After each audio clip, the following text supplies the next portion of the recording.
Anyway, ang leadership po ay hindi isang bagong konsepto. Hindi na po mabilang ang mga naging leader simula ng likhain ng Diyos ang mundo. Ngunit nang dumating po si Jesus, binago niya ang definition ng leadership. At hindi po ito kailanman inasahan ng mga tao. Hanggang sa sandali pong ito, hanggang sa kasalukuyan, napakarami pa rin hindi sang-ayon sa mga sinabi ni Jesus. Ganito po kasi ang kanyang sinabi tungkol po sa leadership sa Book of Matthew, chapter 20, verses 25 to 28. Ito po ay sa New Living Translation. Ang sabi po niya, you know that the rulers in this world lord it over their people, and officials flaunt their authority over those under them. But among you, it will be different. Whoever wants to be a leader among you must be your servant. And whoever wants to be first among you must become your slave. For even the Son of Man came not to be served, but to serve others, and to give his life as a ransom for many. Kung ikay servant leader ng Panginoong Yesus, dapat ang goal mo ay hindi para maging makapangyarihan, hindi para maging powerful, kung hindi para maglingkod, para maging servant. Hindi para ikay makilala, kundi para makilala ang Diyos sa pamamagitan mo. At magkaroon ka ng abilidad na mahalin at respetuhin ang mga taong pinagkatiwala ng Diyos sa iyo. So, ang tanong, ano ba ang mga katangian ng isang servant leader? Of course, napakarami po niyan, pero magdodwell lamang po tayo, itatouch lamang po natin ang ilan sa mga ito. So, ang title po ng ating pag-aaralan for tonight is Characteristics of a Servant Leader. Ano ba yung mga katangian ng isang lingkod ng Panginoon? Ang inuna ko pong inilagay ay ito pong integrity, integridad. Integrity, actually, napakahalaga niyan. It is the foundation on which all other leadership qualities are built. Sa Proverbs chapter 21 verse 3 sa New Living Translation, nakasulat po, the Lord is more pleased when we do what is right and just than when we offer Him sacrifices. So ang verse po na ito ay reminder na tayo'y tinawag ni Jesus na maging matuwid at makatarungan. Ang mga actions natin ay dapat lumalarawan po sa ating pananampalataya. Kung tayo po ay tunay na servant leaders, makinig kayo mabuti, hindi tayo dapat mandaya, manlinlang, magsinungaling, at magmanipula para lamang umangat. Tinawag po tayo ng Diyos na maging tapat. Ang sigaw ng mundo, maaari mong gawin ang kahit anong gusto mo para makamit mo ang tagumpay at makuha mo ang mataas na posisyon. So there are so many Christians na after lamang po sa position, not the servanthood. Sinabi naman ni Jesus na magpakumbaba ka at mabuhay ng merong integrity. Of course, tayo ay nagkakamali dahil ang bawat isa naman po sa atin ay merong kahinaan. Ngunit ang tunay po na servant leader ay lumalapit sa Diyos, nagko-confess sa Kanya ng kanyang mga pagkakamali sa Diyos, kagaya po ng ginawa ni Haring David. Ang mabuhay po ng merong integrity at katapatan, lalo sa harap ng mga hamon at tukso, ay magandang paraan ng pag-witness sa mga taong kumikilala po sa atin. Okay? So, ang second po na katangian or characteristic ay humility. Dapat meron po tayo nito. Doon po sa Book of Colossians chapter 3 verse 12, nakasulat po, since God chose you to be the holy people He loves, you must clothe yourselves with tender-hearted mercy, kindness, humility, gentleness, and patience. So dito, mapapansin natin, meron pa pong ibang mga characteristic traits, ano? Kagaya ng tender-heartedness, yung pagiging merciful, pagiging kind, pagiging gentle, tsaka patient. Pero hayaan niyo po na mag-dwell lamang tayo sa humility. Isa po sa mga bagay na kailangan nating aminin ay hindi natin alam ang lahat. Okay? So, marami pa tayong hindi alam. Dahil madali na tayo ngayon makapag-search sa internet at madali na rin natin makonvince ang iba na marami nga tayong alam, isipin nilang expert na po tayo sa maraming bagay. Kasi nasa tips nga lamang ng ating mga fingers eh. Pwede na tayo mag-search eh. Unlike po nung unang panahon, di ba? Kailangan pa natin pumunta sa library, bumili ng katakot-takot na libro para maging tool natin sa atin pong pag-share. Pero ngayon, nasa tip na lang talaga ng mga fingers natin. So kung hindi po tayo mag-iingat, maaring tayo'y maging hambog sa halip na po maging humble. At madaling malulong sa power and authority na kalaki po ng pagiging leader.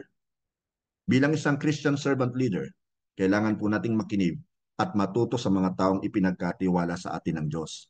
Dahil alam nating sila'y mahalaga at nangungusap din po ang Panginoon sa kanilang mga buhay. Ang totoo po, maaaring mas magaganda pa nga mga ideas nila at yung pananaw nila kaysa sa atin. So let's be humble. Ang servant leader po ay naglala ng space para matuto at lumago mula sa mga karanasan at opinion po ng iba. Ang isa po sa pinaka-rewarding na experiences ay ang pagkakataon na ma-meet po natin ang mga tao mula sa iba't ibang backgrounds at nagsishare ng kanilang opinions and even stories. Pinalalawak po kasi nito ang ating pananaw sa kaharian ng Diyos na punong-puno ng mga tao from all walks of life. So let's be very attentive sa mga sinasabi po ng mga tao, sa kanilang mga opinions na binibigay po sa atin, and even suggestions. Who knows? Baka yun talaga yung sagot sa atin pong mga pangangailangan. Now, thirdly, ay yung pagiging flexible or flexibility. Ito po yung kakayahang umangkop, mag-adjust.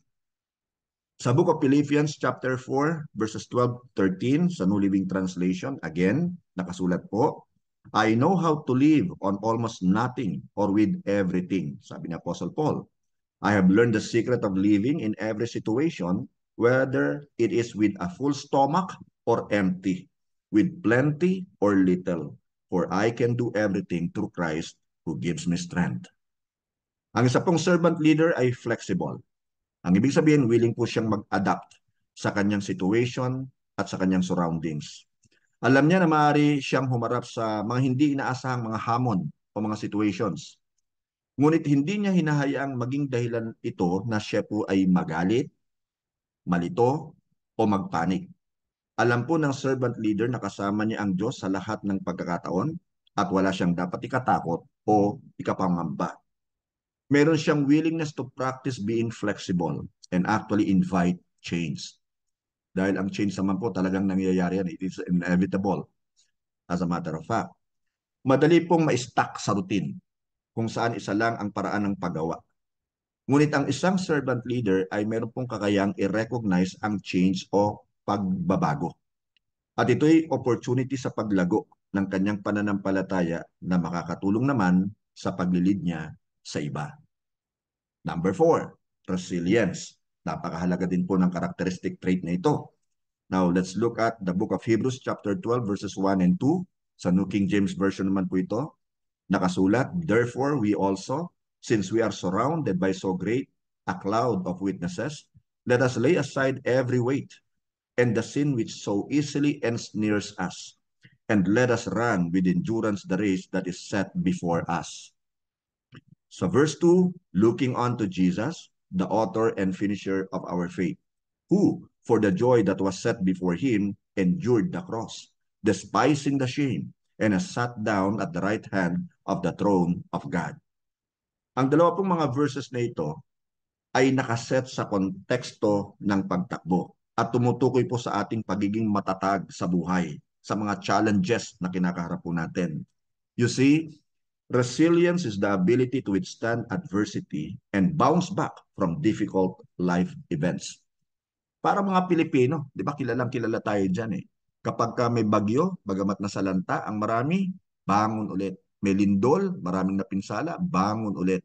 So hindi po tayo talaga nawawalan ng lakas ng loob na bumangon at bumangon at bumangon mula po sa mga pagkakadapa. Ganon din sa isang Christian leader, sa isang Christian servant leader. Dapat resilient po tayo. Hindi tayo bumibigay, hindi tayo sumusuko. Dapat matapang tayo at patuloy nating hinaharap yung mga hamon sa buhay sa ating pong paglilingkod. You see, resilience is the ability, once again, I tell you, to withstand adversity and bounce back from difficult life events. Ito po isang katangian na nagmula sa pagpapatatag ng iyong spiritual endurance hanggang sa dumating sa puntong na pagtatagumpayan mo na yung mga challenging situations mo. Kung ikay nakapag-train sa isang takbuhin o nakapaglaro ng basketball o anumang sport, alam mo na ang endurance ay hindi nangyayari overnight. Amen? Sa simula, kailangan mong i-condition ang iyong katawan na magustuhan mong tumakbo. Maging ang iyong isipan, short distances muna, actually, hanggang sa palayo ka na ng palayo. Sasakit, of course, sa mga paa mo. Maaring masugatan ka pa, mapapagod ka, iinom ka, magpapahinga, pero tatakbo ulit. At kung ipagpapatuloy mo ito, mas malayo na at mas matagal na ang pagtakbo mo. Ibig sabihin, nai-endure mo na yung pain, nai-endure mo na yung difficulties, nai-endure mo na yung hardship. Totoong laging may hamon sa buhay. Yes, may mga laban na hindi natin mapagtatagumpayan. Given po yan. May bundok na hindi natin kayang akyatin. At may madilim na lambak or valley na tila walang daan palabas. Ngunit sa gitna po ng mga hamon sa buhay, ang palagi ang presence ng ating Diyos ang source ng ating strength at ng ating comfort. Of course, hindi niya laging inaayos ang ating circumstance dahil meron po siyang itinuturo sa atin. Minsan ang solution po ay hindi ayon sa ating timetable, ngunit lagi niya tayong tutulungan balampasan ng mga ito. Ang pagiging resilient po sa ating buhay Kristiyano ay mangyayari kung tayo nakafocus lamang kay Jesus, the author and finisher of our faith. Dahil kung tayo po sa ating sarili lamang magtitiwala, tsak po na mabibigo lamang tayo. Kinikilala po ng mga servant leaders na totoong mahirap ang buhay. Ngunit alam din nilang God is in control of everything. Ang resilience ay hindi kawalan ng takot at panandali ang pagkabigo. Ang resilience po ay ang ability na bumangon at magpatuloy dahil alam natin na ang Diyos ang ating ultimate source ng strength at magbibigay sa atin ng tagumpay. Kaya Christian servant leader, magpakatatag ka. Kakampi mo ang Diyos, sasamahan ka ng Diyos. And lastly, stewardship. Another characteristic trait of a servant leader. Stewardship. Sa 1 Peter chapter 4 verse 10, nakasulat po, each of you should use whatever gift you have received to serve others. So ang purpose pala ng mga gifts na natatanggap natin mula sa Panginoon is to serve others para paglingkuran natin ang ating kapwa. As faithful stewards of God's grace in its various forms. Bawat mananampalataya po ay pinakalooban ng Diyos ng iba't ibang spiritual gifts para paglingkuran natin ang isa't isa. So wag po nating sarilinin yung gifts, wag nating itago. Pag may gift tayo, gamitin po natin to serve others and to please God, of course. Kapag narinig ang salitang stewardship, anong madalas na pumapasok sa isip ng tao? Pera. Ano po? Pero ayon po kay Merriam-Webster, stewardship is the careful and responsible management of something entrusted to one's care. Tandaan po natin yan. Careful and responsible management ng isang bagay o mga bagay na ipinagkatiwala po sa atin. At bilang mga servant leaders po ng ating Panginoon, tayo ay pinagkatiwala ng Diyos sa pagmamanage o pangangasiwa ng ating finances. Meaning, binabayaran po natin yung ating tithes dahil sa Diyos po yun eh. At ibinibigay naman po natin ang ating offerings. At nabubuhay po tayo within our means. That's a good steward. Ano po? Yung namumuhay siya within his means. Hindi yung kumbaga mas malaki pa yung ginagastos niya kaysa sa pumapasok na kita niya. Okay? Now, definitely po, ito yung mga bagay na nais ng Diyos na gawin po natin. Yung tatlong kababanggit ko lamang po. Ngunit hindi lamang pera ang nais ng Diyos na ating pangasiwaan. Inaasahan din po ng ating Diyos na maging mabuti tayong stewards ng mga taong inilagay at ipinagkatiwala niya sa ating buhay as servant leaders. Nakikita po ng servant leaders na mahalaga sa Diyos ang value ng isang tao. Kaya dapat pangasiwaang mabuti ang kanilang time, ang kanilang talent, kasama na rin siyempre ang kanilang pong treasure. Ang mga ganito pong servant leaders ay nagbibigay ng tamang instruction at encouragement sa mga taong ipinagkatiwala nga po ng Diyos sa atin at kung paanong maglingkod sa Diyos ng tapat at mabuti.